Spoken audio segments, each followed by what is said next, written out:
अस्सलामु अलैकुम रहमतुल्लाहि व बरकातुहू। आज मैं आपके साथ गौस पाक रहमतुल्लाह अलैहि की कुछ अजीब वाक़ियात और कुछ मशहूर करामात पेश करने जा रहा हूँ। अगर आपको मेरी वीडियो पसंद आती है तो प्लीज़ चैनल को सब्सक्राइब कर दें, साथ ही साथ बेल आइकन दबाएं ताकि आने वाली हमारी हर वीडियो की नोटिफिकेशन आपको मिलती रहे।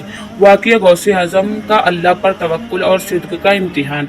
हज़रत शेख अब्दुल कादिर जिलानी रहमतुल्लाह अलैह के बचपन का एक वाक़िया बहुत मशहूर है, जो उनकी सच्चाई और अल्लाह पर तवक्कुल का ज़िंदा सबूत है। यह वाक़िया उस वक्त का है जब आप अपने घर से बगदाद शरीफ इल्म दीन हासिल करने के लिए निकल रहे थे। सफ़र की शुरुआत और वालिदा की नसीहत।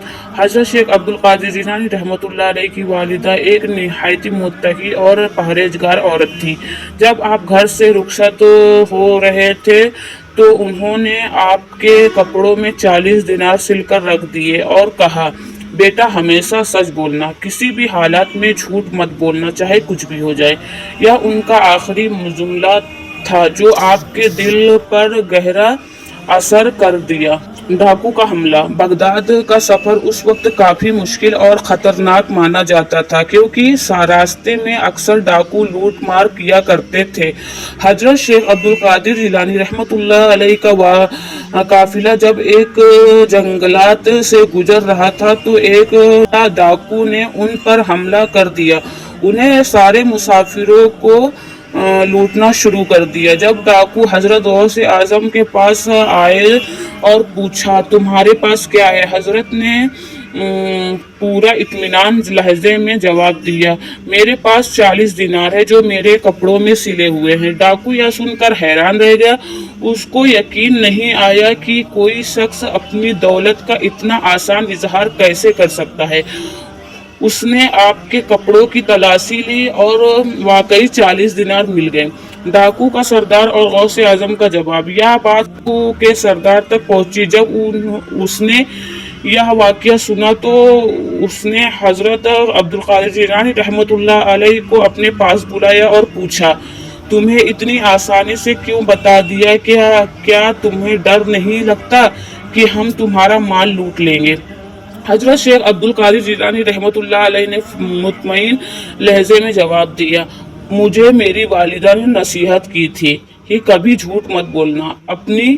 मैं अपनी वालिदा की बात का खिलाफ नहीं कर सकता और सबसे बढ़कर मैं अल्लाह के हुक्म का खिलाफ नहीं कर सकता। तवक्कुल और तकवा का असर। हजरत की यह बात सुनकर डाकू का सरदार रो पड़ गया और उसका दिल पिघल गया और उसने कहा, हम सारी जिंदगी झूठ बोलते रहे, लोगों का माल लूटते रहे और तुम एक नाबालिग बच्चे होकर अपनी वालिदा की एक बात इतनी आसानी से मान गए और पक्की रखते हो। हम कितने गुमराह हैं। इस वाक़या का असर यह हुआ कि डाकू के सरदार ने तौबा कर ली और सारे डाकू भी उसके साथ सीधे रास्ते पर आ गए।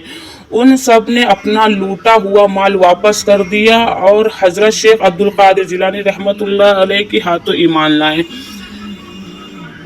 और अल्लाह से माफ़ी मांगी। इबरत और सबक। यह वाक़या हमें यह सिखाता है कि सच्चाई और अल्लाह पर भरोसा इतना बड़ा सिला देता है। हज़रत शेख अब्दुल कादिर जिलानी रहमतुल्लाह अलैह का यह अमल हमेशा के लिए एक मिसाल बन गया।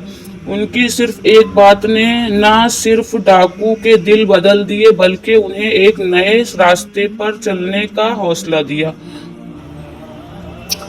हज़रत गौसे आज़म का मकाम। हज़रत शेख अब्दुल कादिर जिलानी रहमतुल्लाह अलैह का यह वाक़या सिर्फ एक मिसाल है। उनकी रूहानी क़ुव्वत और अल्लाह का साथ, उनके तवक्कुल का आपका दर्जा इतना अच्छा था कि आपको गौसे आज़म के लक़ब से नवाजा गया। आपका मिशन लोगों को हिदायत और देना और उनके दिलों में अल्लाह का और रसूल की मोहब्बत जगाना था। अल्लाह ताला हमें भी हज़रत गौसे आज़म रहमतुल्लाह अलैह के नुस्खे कदम पर चलने की तौफीक अता फरमाए, आमीन। अल्लाह पाक हम सबको नेक हिदायत दे और गौसे पाक रहमतुल्लाह अलैह के रास्ते पर चलने की तौफीक अता फरमाए।